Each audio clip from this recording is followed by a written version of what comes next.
माननीय अध्यक्ष जी, वो सालों से चाहते थे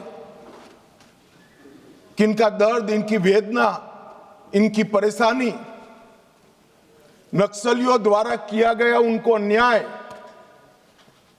और उनके भविष्य को अंधेरे में घेरने वाली ये पूरी व्यवस्था एक बार देश की सबसे बड़ी पंचायत हमारी संसद में उजागर हो और पूरी दुनिया उसको जाने।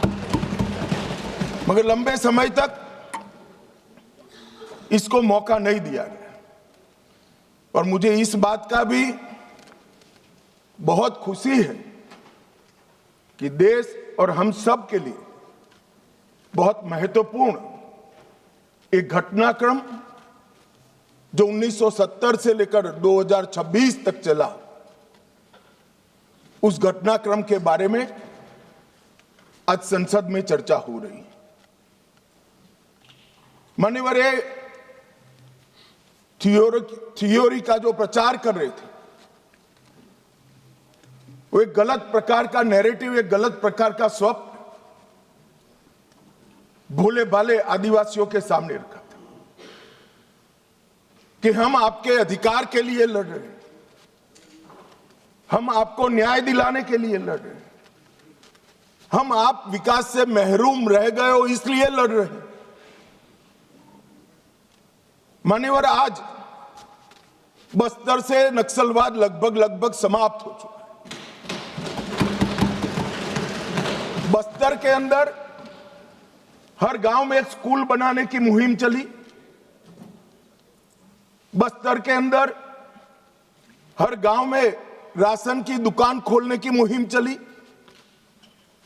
हर तहसील पंचायत में पीएचसी, सीएचसी बने, इनके आधार कार्ड बने, राशन कार्ड बने, 5 किलो अनाज मिल रहा है, गैस के चूल्हे वितरित होते जा रहे हैं। मैं इतना ही पूछना चाहता हूं, नक्सलवाद की जो लोग यहां पर वकीलात कर रहे थे उनको, कि ये 70 से अब तक क्यों नहीं मिला? पूरे देश को तो 2014 में नरेंद्र मोदी जी की सरकार आने के बाद देश के हर गरीब को घर मिला, गैस मिला, शुद्ध पीने का पानी मिला, 5 लाख तक का बीमा मिला, प्रति व्यक्ति प्रति माह 5 किलो अनाज मुफ्त मिला। ये बस्तर वाले क्यों छूट गए थे? मैं इसलिए कहना चाहता हूं मान्यवर कि सत्य को झुठलाया जा रहा है। ये बस्तर वाले इसलिए छूट गए थे कि वहां लाल आतंक का परछाया था, इसलिए वहां विकास नहीं पहुंचा था। लाल आतंक का परछाया विकास नहीं है इसलिए नहीं गया था। लाल आतंक का परछाई वहां पड़ा था इसलिए विकास नहीं पहुंचा था। आज परछाई हट गई है और बस्तर विकसित हो रहा है। मान्यवर, बस्तर में विकास। 15 अगस्त 1947 के पहले इस देश का ट्राइबल बिरसा मुंडा, तिलका मांझी, रानी दुर्गावती, मुर्मू बंधुओं को हीरो मानकर चलता था। वो आदिवासी 47 से 70 आते आते माओ को अपना हीरो मानने लगा। ये परिवर्तन क्यों हुआ? मान्यवर, ये परिवर्तन विकास और अन्याय के कारण नहीं हुआ, क्योंकि कठिन भूगोल के कारण और स्टेट की अनुपस्थिति के कारण अपनी विचारधारा को फैलाने के लिए वामपंथियों ने क्षेत्र को चुना और भोले भाले आदिवासियों को उन्होंने बरगलाना चालू किया, अपनी विचारधारा का अनुयायी बनाया। और थोड़ा आगे बढ़ने के बाद उनको लगा यहां तो अच्छा काम हो सकता है भाई, मगर ये पढ़ लिख जाएंगे तो हमारे साथ नहीं रहेंगे। स्कूलें जला दी, इनके बैंक अकाउंट खुल जाएंगे तो हमारे साथ नहीं रहेंगे। बैंकें जला दी, दवाखाने जला दिए और फिर कहे यहां विकास नहीं पहुंचा है। विकास को तो वामपंथी उग्रवादियों ने वो क्षेत्र में सालों तक नहीं पहुंचने दिया, जो अब नरेंद्र मोदी के शासन में वहां पहुंच रहा है, घर घर जा रहा है। गरीबी के कारण नक्सलवाद नहीं फैला, बल्कि नक्सलवाद के कारण इस पूरे क्षेत्र में सालों तक गरीबी रही।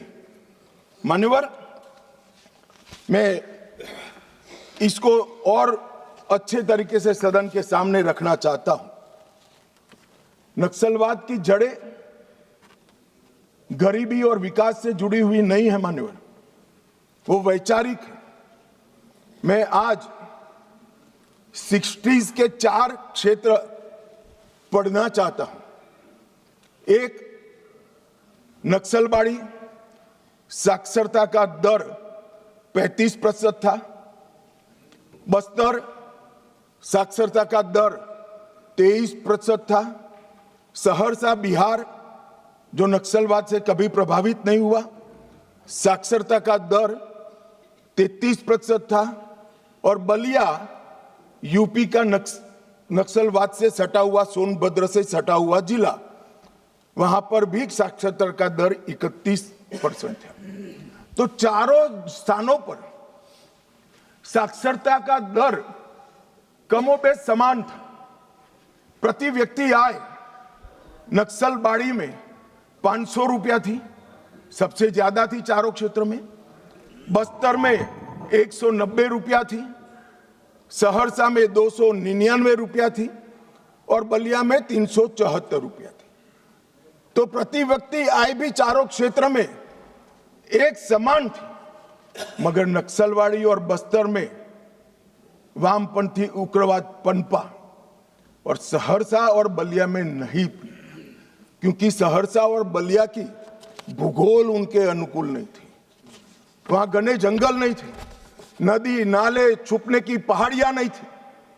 हथियार लेकर अपनी मूवमेंट करने का, आदिवासियों को दबाने का, उनको जबरदस्ती अपनी आइडियोलॉजी के साथ जोड़ने की वहां पर अनुकूलता नहीं थी।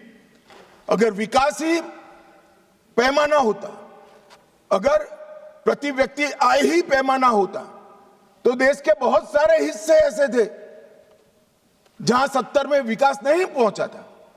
वहां क्यों नक्सलवाद नहीं हुआ? और मान्यवर, आज तो मैं इस सदन में ये विचार को सिरे से खारिज कर रहा हूं। हम लोकतंत्र में हैं, हमने इस देश के संविधान को स्वीकार किया है। संविधान के माध्यम से ही आज इस महान सदन के हम सदस्य हैं। अन्याय किसी को भी हो सकता है, अन्याय किसी को भी हो सकता है, विकास कहीं पर भी कम ज्यादा हो सकता है। हम संवैधानिक रास्तों से हमारी लड़ाई लड़ेंगे या हाथ में हथियार लेकर निर्दोषों को मार डालेंगे? किस थ्योरी का यहां से समर्थन हो रहा था, मैं नहीं समझ रहा। अगर आप धमकाना चाहते हैं कि ये होगा तो ये भी हथियार उठाएंगे, ये होगा तो ये भी हथियार उठाएंगे, ये डरने वाली सरकार नहीं है मान्यवर, सबके साथ न्याय करने वाली सरकार। अगर आप ये खबर फेसबुक पर देख रहे हैं तो वीडियो को लाइक करके पेज को फॉलो करें। इसके अलावा अगर आप इस खबर से यूट्यूब के जरिए जुड़े हैं तो चैनल को सब्सक्राइब करके बेल आइकन दबाना बिल्कुल ना भूलें। नमस्कार।